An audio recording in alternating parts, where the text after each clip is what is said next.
আসসালামু আলাইকুম viewers, Suman technician YouTube চ্যানেলে আসার জন্য আপনাদের অসংখ্য ধন্যবাদ। তো আমার হাতে যে ইন্ডাকশন চুলাটা দেখতে পাচ্ছেন, তো এই ইন্ডাকশন চুলাটা নোভা কোম্পানির ইন্ডাকশন চুলা। তো এই ইন্ডাকশন চুলাটা হিট ছেড়ে দেয়, সেটাই আপনাদের সামনে দেখাবো। তো আমি একটা পাত্র দিলাম, দেখেন এই হিটটা কিন্তু ছেড়ে দিচ্ছে। আমি যখন টাচ করে দেখছি যে আমার হিটটা নেচ্ছে কিনা, এই পাত্রটি হিট নেচ্ছে কিনা সেটা আমি দেখছি। তো হিটটা কিন্তু ছেড়ে দিচ্ছে। তো এই চুলাটা আমি এখন খুলে দেখবো। তো আমাদের ভিডিও দেখে যদি আপনাদের ভালো লেগে থাকে অবশ্যই লাইক কমেন্ট শেয়ার করে যাবেন, আর পুরোপুরি ভিডিওটি দেখার অনুরোধ রইল। আর সুমন টেকনিশিয়ান ইউটিউব চ্যানেলটি সাবস্ক্রাইব করবেন, সাবস্ক্রাইব করে বেল আইকন বাজিয়ে সুমন টেকনিশিয়ান ইউটিউব চ্যানেলের সাথে থাকবেন বন্ধুরা। তো ভিডিওটি দেখে আসি।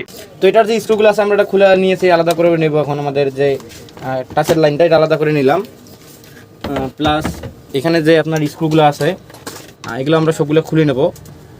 যেহেতু আমাদের এই প্রবলেমটা হলো অটোমেটিক অফ বলতে আপনার পাতিলটা কোনো রকম ক্যাচ করতেছে না, অর্থাৎ যে গরম করার জন্য যে চুম্বকটা আকর্ষণ করে পাতিলটাকে গরম করবে সেটা করতে পারছে না।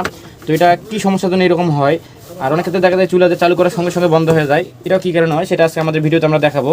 তো এগুলোর কাজ করার আগে এগুলো আমাদের সুন্দর করে সবগুলো যেগুলো স্ক্রু আছে এগুলো আলাদা করে নেব, নেওয়ার পর মাদারবোর্ডটা আলাদা করে কাজ শুরু করব।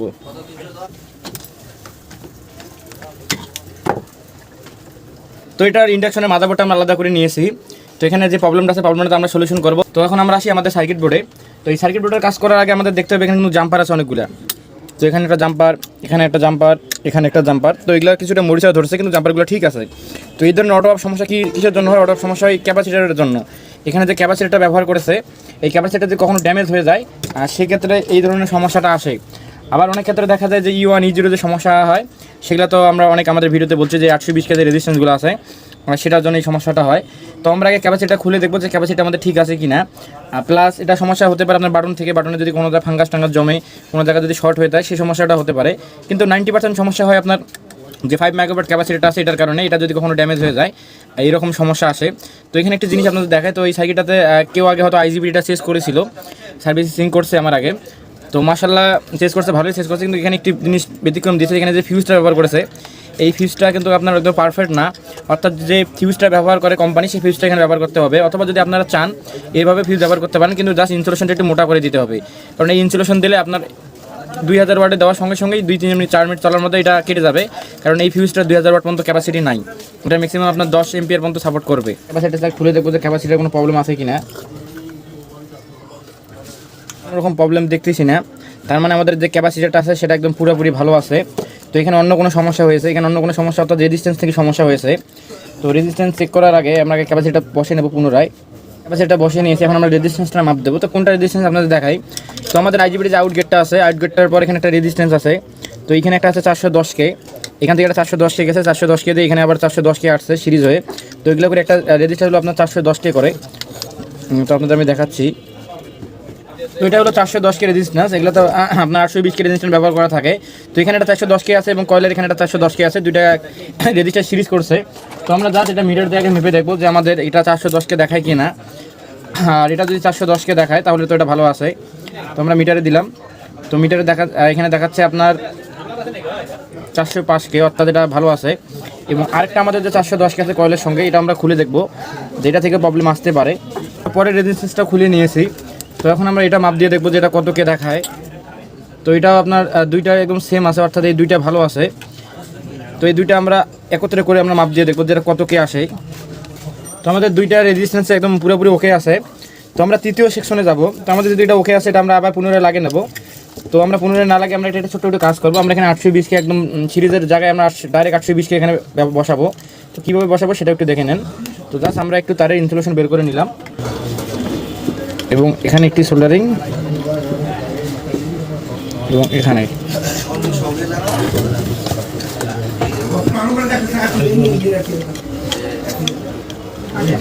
দুইটা সিরিজ করা ছিল 410, 820K। তো আমরা ডাইরেক্ট 820K এখানে লাগাবো। তো ওই জন্য আমরা এখানে জাম্পার টানি দিলাম। এখন আমরা ডাইরেক্ট এখানে 820K বসে দেবো, 820K বসে রাখবো, কারণ আমাদের এটা ঠিক আছে। তাও আমরা চেস করে দিই, কারণ ঠিক যেহেতু আছে আমার কেন জানি খটকা লাগতেছে মনটাতে যে এটা চেস করে দেওয়া বেটার হবে, পরবর্তীতে নেক্সট টাইম এত সমস্যা দিতে পারে। কারণ এখানে একটু জায়গা ইনসুলেশন গেছে, যদি আপনাদের দেখাই। তো এই জায়গাটি একটু ইনসুলেশন উঠে গেছে। 820K একদম পুরোপুরি লাগিয়ে নিয়ে এসেছি, যেহেতু আমাদের ক্যাপাসিটিটা ভালো আছে, প্লাস আমাদের যে 820K এটাও ভালো আছে। তো এটা প্রবলেমটা কোথা থেকে আসবে? তো এটা প্রবলেম হলো আপনার শেষ সলিউশন, যেটা হলো আপনার 105 যে ভেরিয়েবল রেজিস্ট্যান্সটা আছে এটা থেকে এরকম প্রবলেম আসে অনেক সময়, কিন্তু বেশিরভাগ সময় না, বেশিরভাগ সময় আপনার ক্যাপাসিটার এবং রেজিস্টার থেকে আসে। তো সেক্ষেত্রে এটা কী হবে, এটা ডাইরেক্ট আমরা ভেরিয়েবল অ্যাডজাস্ট করার আমাদের কোনো প্রয়োজন নাই, যেহেতু আমাদের কাছে আসে। তো ডাইরেক্ট আমরা এটা চেঞ্জ করে দেবো। অ্যাডজাস্ট করলে ওটা কাজ হতে পারে, কিন্তু আমরা ডাইরেক্ট এটা পরিবর্তন করে দেবো। তো অনেক ক্ষেত্রে দেখা যায় যে মাইক্রো যে আমাদের যে ভেরিয়েবল রেজিস্ট্যান্সটা আছে, এটা ঘোরাঘুরি করলে এটা কিন্তু অ্যাডজাস্ট করা যায়, কিন্তু এই অ্যাডজাস্ট অনেক সময় কাজ করে, অনেক সময় কাজ করে না। এবং এটার যদি এরকম সমস্যা হয়, এর ক্ষেত্রে মাইক্রো কন্ট্রোলার আইসিতে প্রেশার পড়ে। তো এই জন্য আমরা ডাইরেক্ট আমাদের যে ভেরিয়েবল রেজিস্ট্যান্স এটা পরিবর্তন করে দিয়েছি। এখন আমাদের মনে হচ্ছে যে এখন এটা জাস্ট ফিটিং করলে এটা কাজ শুরু করে দেবে। তো বেশিরভাগ ক্ষেত্রে দেখা যায় যে এগুলো আপনার ক্যাপাসিটার থেকে বেশিরভাগ আসে, প্লাস অনেক সময় দেখা যায় যে আপনার রেজিস্ট্যান্স থেকে আসে, কিন্তু খুব কম আসে যে ভেরিয়েবল রেজিস্ট্যান্সটার কারণে এটা খুব কম হয় এরকম প্রবলেম। তো অনেক সাইকেলে দেখা যায় ভেরিয়েবলের জন্য এরকম প্রবলেম আসতে পারে। তো একসঙ্গে তিনটা জিনিসে চেক করা বেটার হবে। তো এই জন্য আমরা তিনটা জিনিসে চেক করেছি, প্লাস তিনটা জিনিসে আমরা দেখেছি ভালো আছে, দুইটা জিনিস ভালো আছে আর একটা চেক করি নাই। তো এটা আমরা ডাইরেক্ট পরিবর্তন করে দিয়েছি। এখন আমরা জাস্ট এখানে লাইনটা দিয়ে দেখবো যে আমাদের কাজটা হয় কিনা। যদি আমাদের কাজটা হয় তাহলে আলহামদুলিল্লাহ ভালো, আর যদি না হয় তো কী কারণে এটা হলো না সেটা আমরা দেখবো। তো আগে আমরা জাস্ট পাওয়ার দিয়ে নেবো, মানে যেভাবে খুলেছিলাম ফিটিং করার পর এখন পাওয়ারটা দিয়ে নেবো আমরা। তো আমাদের অলরেডি পাওয়ার চলে আসছে, এখন অফ লাগা আছে, আমরা অন করলাম, তো অন হয়ে গেছে। এখন আমরা হটস্পটে গেলাম, তো এখানে এখন 1300 ওয়াট শো করতেছে। এখন আমরা জাস্ট এখানে একটা পাতিল বসে দেবো, পাতিল বসে দিয়ে দেবো আমাদের কাজটা হয়েছে কিনা। তো মনে হচ্ছে আমাদের কাজটা হয়ে গেছে। তো আমরা এখন কি করবো, ডাইরেক্ট আমরা এসিতে দেবো, এসিতে দিয়ে দেখবো যে আমাদের আসলে পাতিলে গরম করতে পারে কি না, নাকি আর অন্য কোনো প্রবলেম আছে। তো হটস্পটে গেলাম, তো আমরা একটু ওয়েট করবো। তো এখন 1300 ওয়াট শো করতেছে। এখন আমাদের plus up button, down button, তো আপ ডাউনটা একটু সমস্যা করতেছে, অর্থাৎ আমাদের কিবোর্ডটাতে কোনো প্রবলেম আছে, কিন্তু এখন আমাদের এটা বন্ধ হচ্ছে না, কিবোর্ডটা আমাদের একটু উল্টাপাল্টা কাজ করতেছে। এটা ওয়াশ করলে ঠিক হয়ে যাবে। তো আমাদের এখন যে প্রবলেমটা ছিল সেই প্রবলেমটা একদম পুরোপুরি ওকে হয়ে গেছে, কিন্তু আমাদের একটা প্রবলেম আসছে কি, আমাদের যে কিবোর্ডটা আছে কিবোর্ডটাতে হয়তো কোনো জায়গায় ফাঙ্গাস জমছে, ফাঙ্গাস জমার কারণে এরকম উল্টাপাল্টা কাজ করতেছে। তো আমরা কি করব, আগে কিবোর্ডটা এখন আমরা খুলে নেব। আগে যেহেতু আমাদের কোনো পাতিলে গরমে করতে পারছিল না, কিন্তু এখন পাতিলে গরম হচ্ছে, তার মানে আমাদের যে সার্কিটটা আছে ওটার প্রবলেম সলভ হয়ে গেছে। এখন আমাদের কিবোর্ডটাতে দেখতে হবে, কারণ কিবোর্ডটাতে অনেক জায়গায় ফাঙ্গাস জমে গেছে, এই ক্ষেত্রে হতে পারে যে উল্টাপাল্টা কাজ করে। তো জাস্ট আমরা কিবোর্ডটা ওয়াশ করে দেখবো।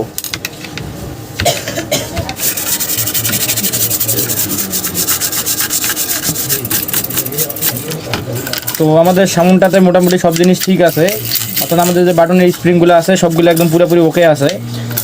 আমাদের একটু কাজ করতে হবে কি, আমাদের যে আইসির গোলগুলো আছে এটা সুন্দর করে একটু সোল্ডারিং করে নেব, কারণ অনেক ক্ষেত্রে সোল্ডারিং লুজ কন্ট্যাক্টের জন্য এরকম সমস্যা হতে পারে। তো এগুলো সুন্দর করে সোল্ডারিং করলে আশা করি আমাদের যে চুলাটা আছে এটা একদম পুরোপুরি ওকে হয়ে যাবে।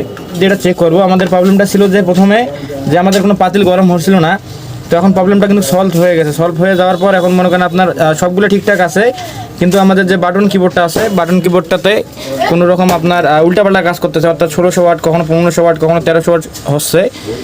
তো দেখি এটার এখন সমস্যাটা সমাধান হয় কিনা, কোনো উল্টাপাল্টা করে কিনা, কারণ এইরকম সমস্যা আসে যখন ফাঙ্গাস জমে সার্কিটে, তখন আপনার এইরকম প্রবলেম আসে, উল্টাপাল্টা কাজ করে। অনেক ক্ষেত্রে দেখা যায় প্রিন্ট মারি খাওয়ার জন্য উল্টাপাল্টা কাজ করে। তো আমরা জাস্ট আবার এখানে পাওয়ার দিয়ে দেখবো আগে সিরিজে।